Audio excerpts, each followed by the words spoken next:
하느님이시요 사람이신 그리스도의 시.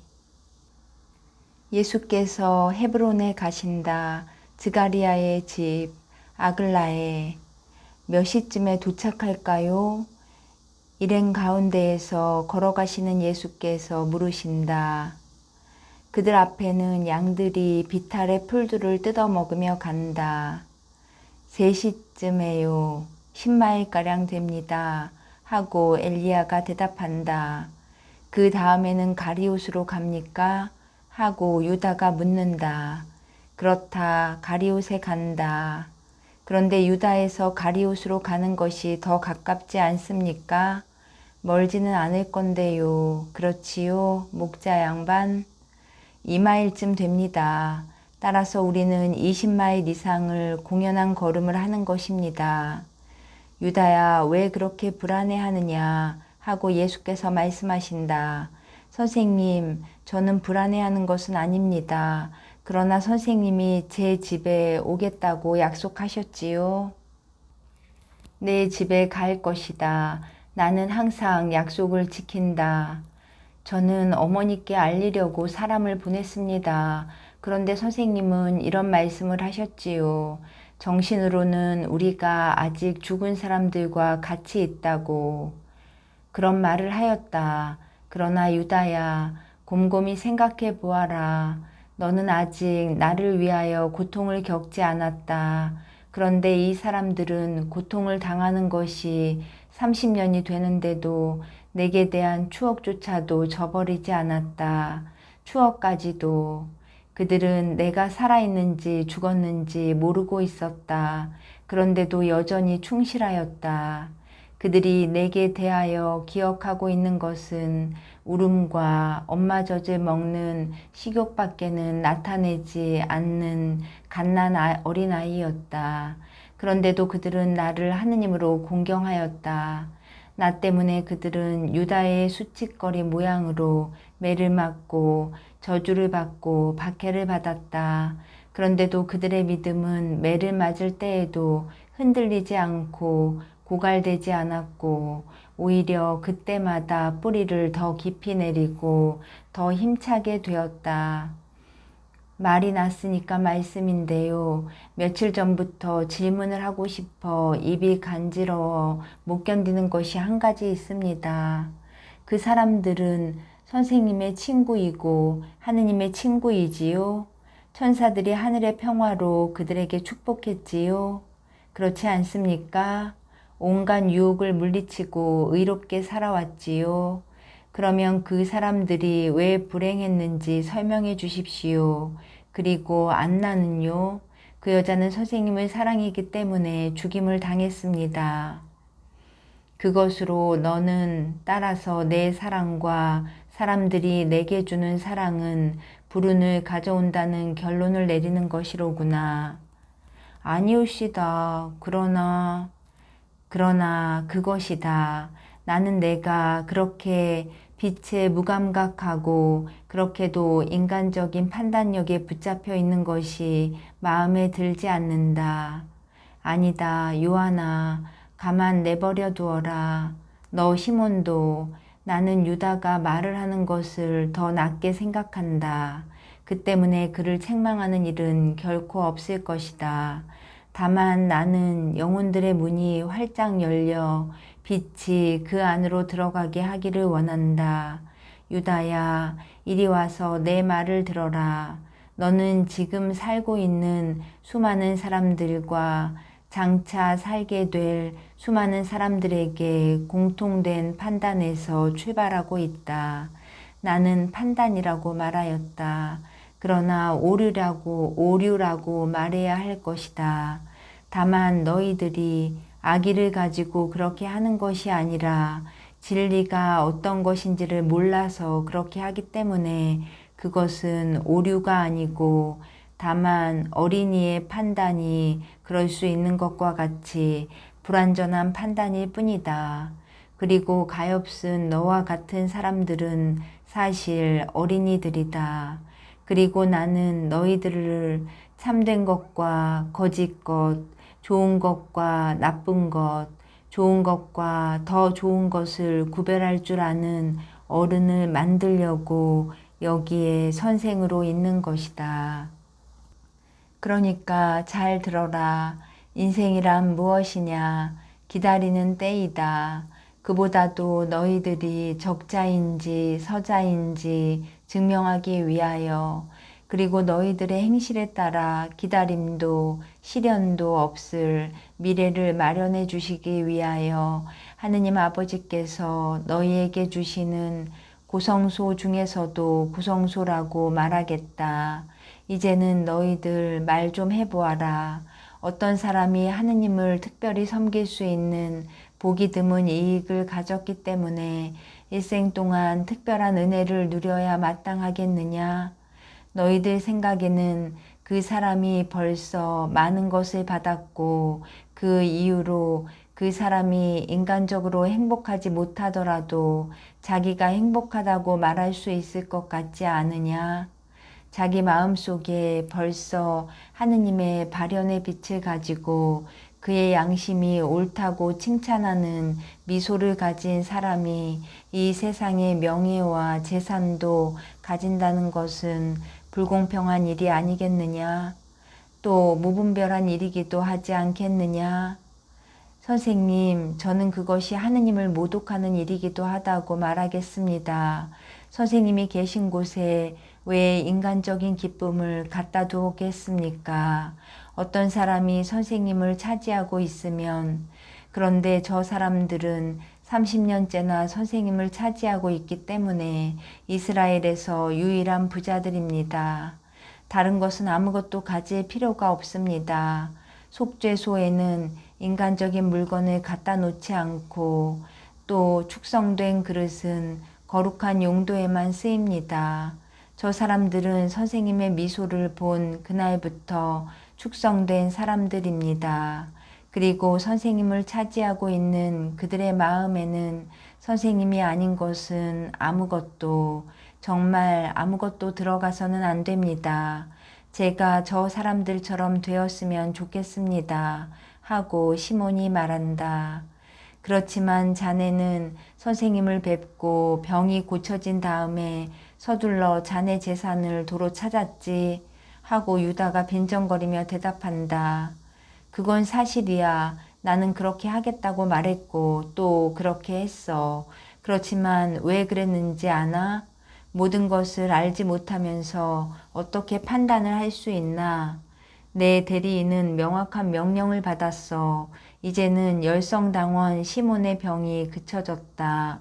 시몬의 원수들이 이제는 그를 해칠 수도 없고 격리시킬 수도 없고 또 이제는 아무 당파에도 속해 있지 않고 다만 예수께만 속해 있기 때문에 추적도 못하게 되었다. 그래서 시몬은 어떤 정직하고 성실한 사람이 간직해 두었던 그의 재산을 마음대로 처분할 수 있게 되었다고. 그리고 아직 1시간 동안 소유주였던 나는 그 재산을 팔아 더 많은 돈을 만들기 위해서 그 판 값을 어떻게 하라고 정해 주었어.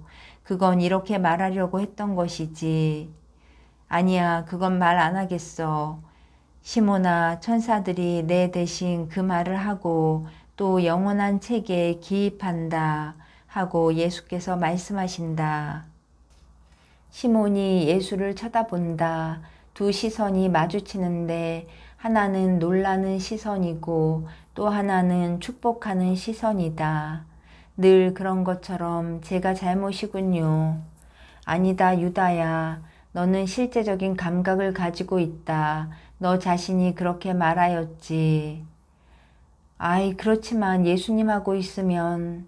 시몬 베드로도 실제적인 감각에 집착해 있었지만 지금은 반대로. 유다, 자네도 그 사람처럼 될 거야. 자네는 선생님을 모시고 있는 것이 얼마 안 돼. 우리는 더 오래돼서 벌써 더 나아졌단 말이야. 하고 항상 온화하고 타협적인 요한이 말한다. 선생님이 나를 받아주지 않으셨어. 그렇지 않았으면 나는 과월절부터 선생님의 제자가 됐을 거야. 유다는 오늘 정말 신경질적이다.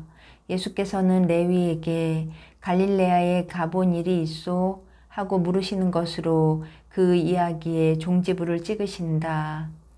주님, 가보았습니다. 나하고 같이 가서 나를 요나에게로 데려다 주시오. 요나를 알지요? 예, 과월절에는 늘 만났습니다. 그때에는 그에게로 갔었습니다. 요셉이 속이 상해서 머리를 숙인다. 예수께서 그를 보시고 말씀하신다. 자네들은 같이 올 수가 없어. 엘리야가 가축대를 데리고 혼자 있게 될 터이니까. 그러나 예리고에 가는 길까지 나와 같이 가세. 거기서 헤어져서 얼마 동안 지내게 될 것세. 그 다음에 자네가 할 일이 무엇인지 말해 주겠네. 저희들은 이제 아무 일도 없습니까? 너희들도, 유다야, 너희들도. 집들이 보입니다 하고 다른 사람들보다 몇 걸음 앞서가는 요한이 말한다. 저기가 그 위쪽이 내 하천 둘에 걸쳐 있는 헤브론입니다. 선생님, 저기 푸른 나무들 사이에 다른 집들보다 좀 더 높은 큰 집이 보이지요? 그것이 드가리아의 집입니다. 빨리 가자. 마지막 남은 몇 미터 도로를 빨리 지나서 마을로 들어선다.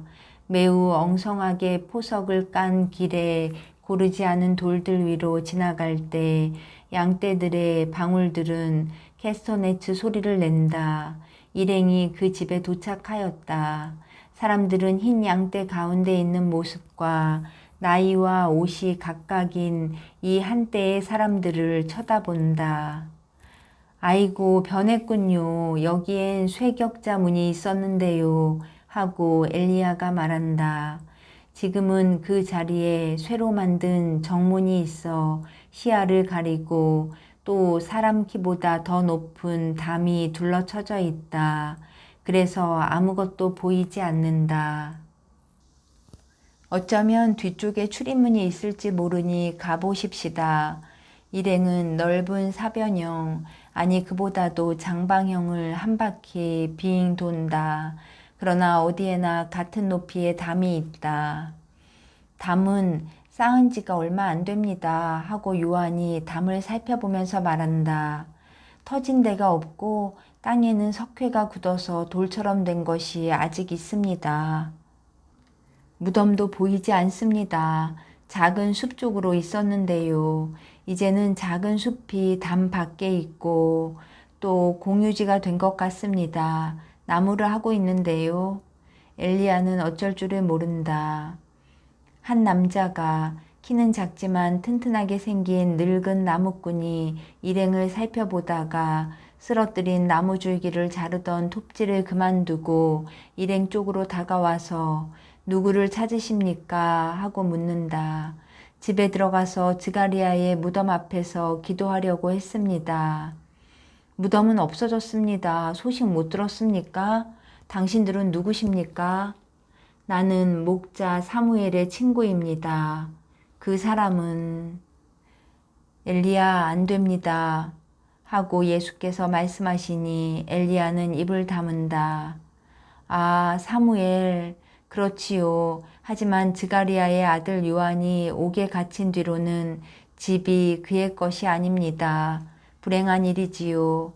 그것은 요한이 그의 소유지에서 나오는 수입을 헤브론의 가난한 사람들에게 나누어 주게 했기 때문이지요.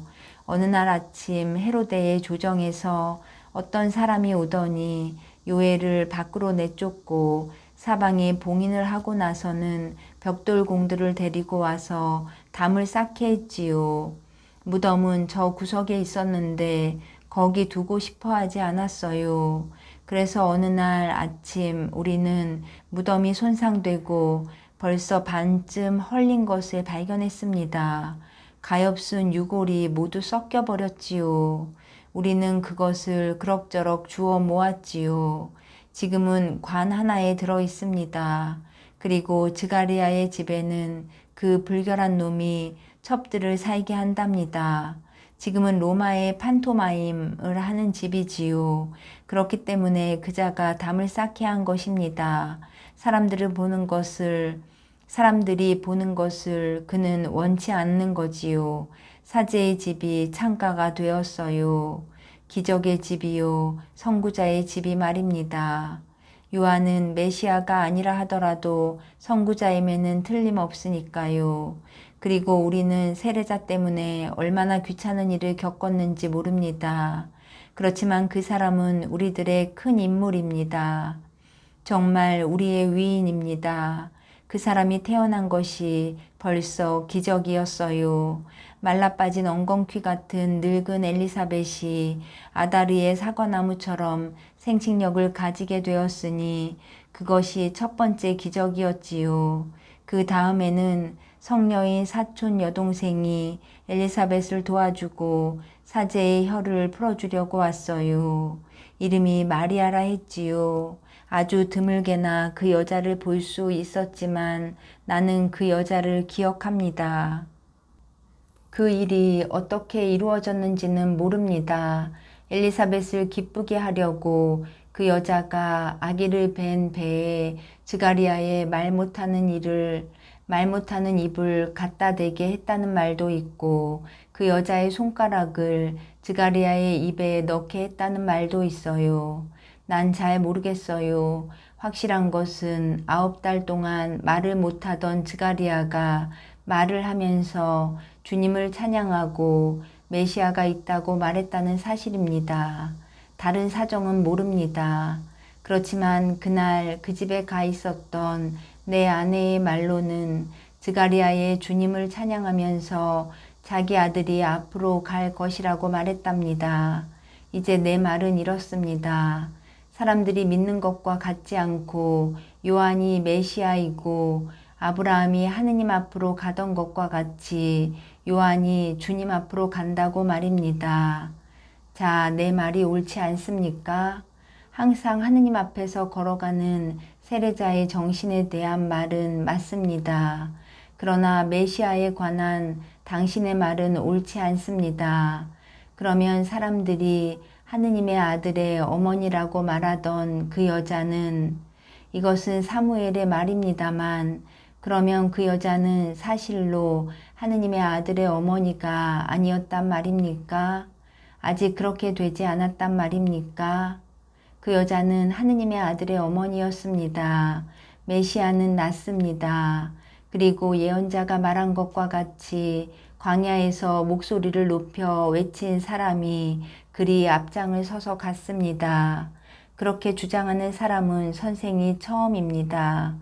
요한은 겨울이 시작될 때면 해마다 그렇게 하는 것처럼 요엘이 지난번에 양가죽을 가지고 갔을 때 사람들이 메시아에 대하여 물으니까 메시아가 왔다는 말을 안 했답니다.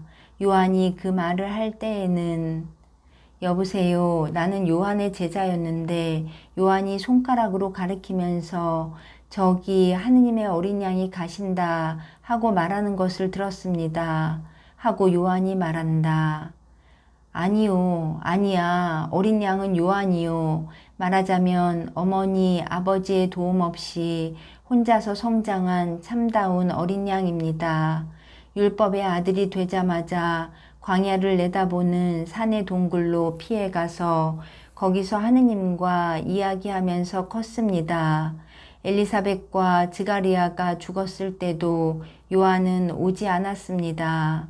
요한에게는 하느님이 아버지요 어머니였습니다. 요한보다 더 큰 성인은 없어요.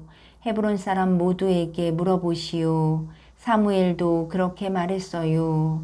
그런데 베들레헴 사람들이 옳은 말을 했을 것이 틀림없습니다.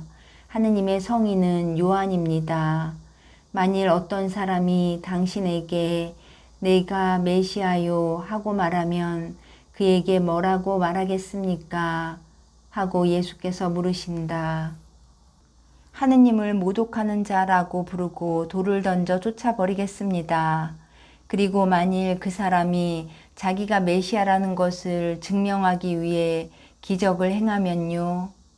나는 그 사람을 마귀 들린 자라고 부르겠습니다. 메시아는 요한의 참다운 신분이 알려질 때에 올 것입니다. 헤로데의 증오가 바로 그 증거입니다. 교활한 헤로데는 요한이 메시아라는 것을 알고 있는 겁니다. 요한은 베들레헴에서 나지 않았는데요. 그렇지만 요한이 풀려나면 자기가 오래지 않아 출현할 것을 직접 예고한 다음 베들레헴에 나타날 것입니다. 베들레헴도 요한을 기다리고 있어요.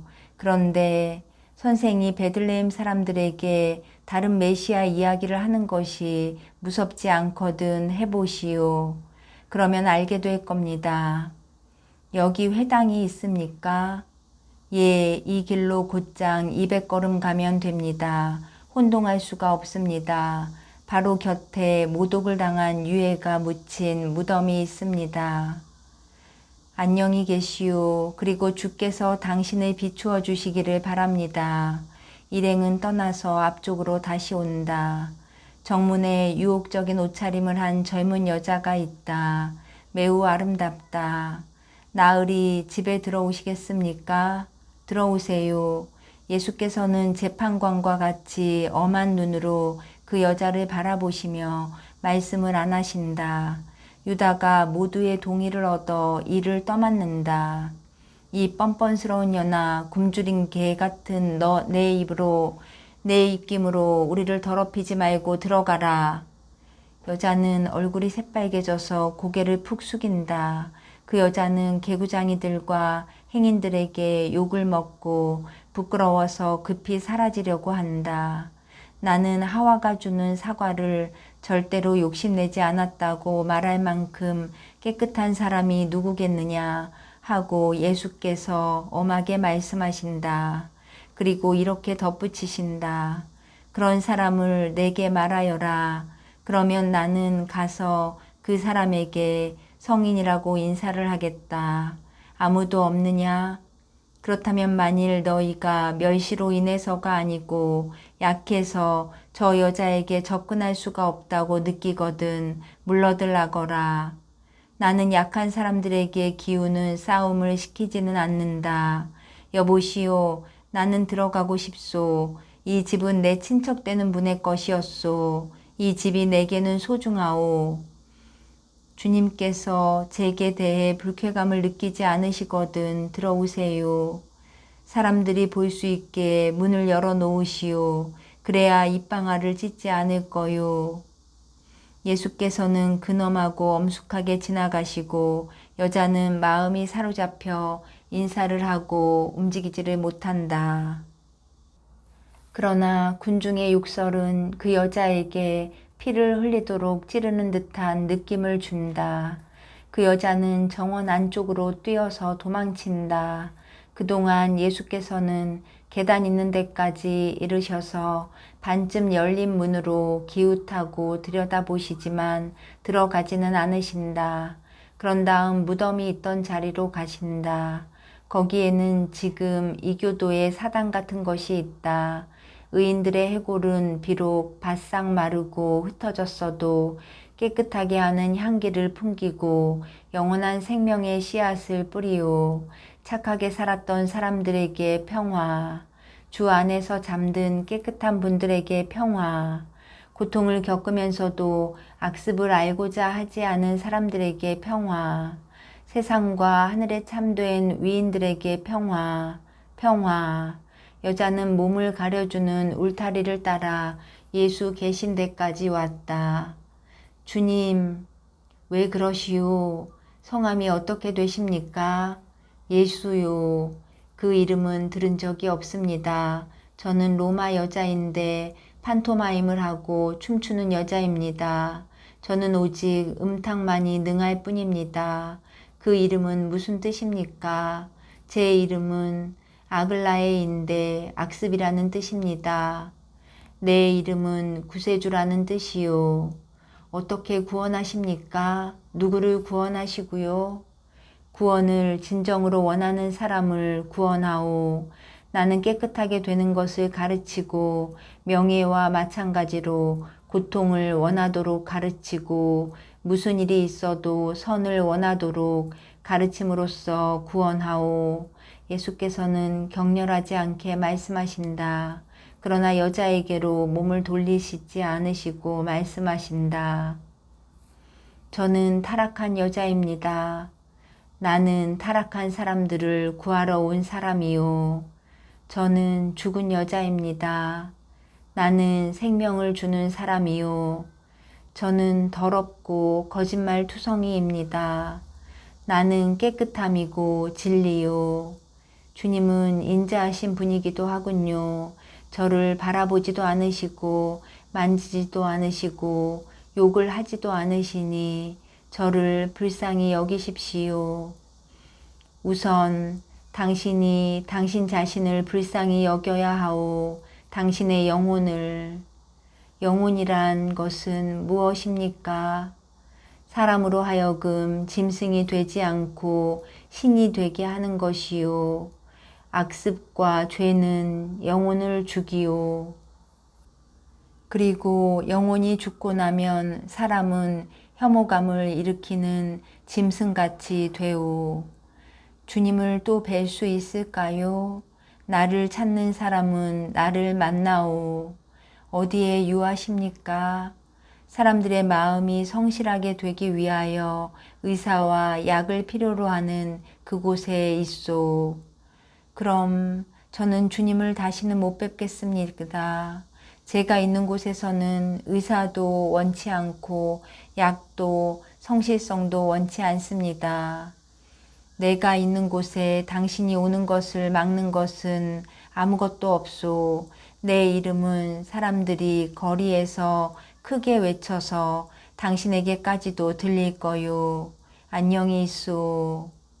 안녕히 가세요. 주님을 예수님이라고 부르게 해주십시오. 아이고, 허물없이 구느라고 그러는 것이 아닙니다. 제 안에 구원이 조금 들어오라고 그러는 것입니다. 제 이름은 아글라에입니다. 저를 기억해 주십시오. 그러겠소. 안녕. 여자는 정원 안쪽에 그대로 있고 예수께서는 준엄한 태도로 나오신다. 예수께서는 모든 사람을 바라보신다. 그리고 제자들에게는 난처함을, 헤브론 사람들에게서는 업신여김을 알아보신다. 노예가 정문을 닫는다. 예수께서는 길로 곧장 가셔서 회당문을 두드리신다. 한 작은 늙은이가 증오를 품은 태도로 나아온다. 그는 예수께 말할 여유조차 주지 않는다. 회당엔 들어올 수 없소. 창녀들과 말을 하는 사람들에게는 이 거룩한 곳에 들어온다는 것이 될 수 없는 일이요. 가시오. 예수께서는 말없이 뒤로 돌아서시어 길을 계속하시고 제자들은 뒤를 따른다. 헤브론에서 나오는 길까지 이렇게 계속된다. 그때에야 말들을 한다. 그렇지만 그것은 선생님의 자업자득입니다. 하고 유다가 말한다. 창녀를 유다야 잘 들어두어라. 그 여자가 너보다 더 높이 올라갈 것이다. 그리고 이제는 나를 비난하는 내가 유다인들에 대하여 내게 무슨 말을 하겠느냐. 유다에서 가장 거룩한 장소에서 우리가 망신을 당하고 쫓겨났다. 그러나 이렇게 될 것이다. 즉 사마리아와 이교도들이 하느님을 경배할 것이고 주의 백성은 피와 죄악으로 더러워지는 날이 올 것이다. 그 죄악에 비하면 몸과 영혼을 파는 창녀들의 잘못은 별것이 아닐 것이다. 나는 내 친척들과 의로운 사무엘의 유골 위에서 기도할 수가 없었다. 그러나 상관없다. 거룩한 유골들이여 평안히 쉬어라. 오, 그 유골에 살고 있던 영들이여 기뻐하라. 첫 번째 부활이 가까웠다. 그리고 너희들을 주의 종들의 유골로서 천사들에게 보여줄 날이 올 것이다. 예수께서는 입을 다무시고 여기서 모든 것이 끝난다.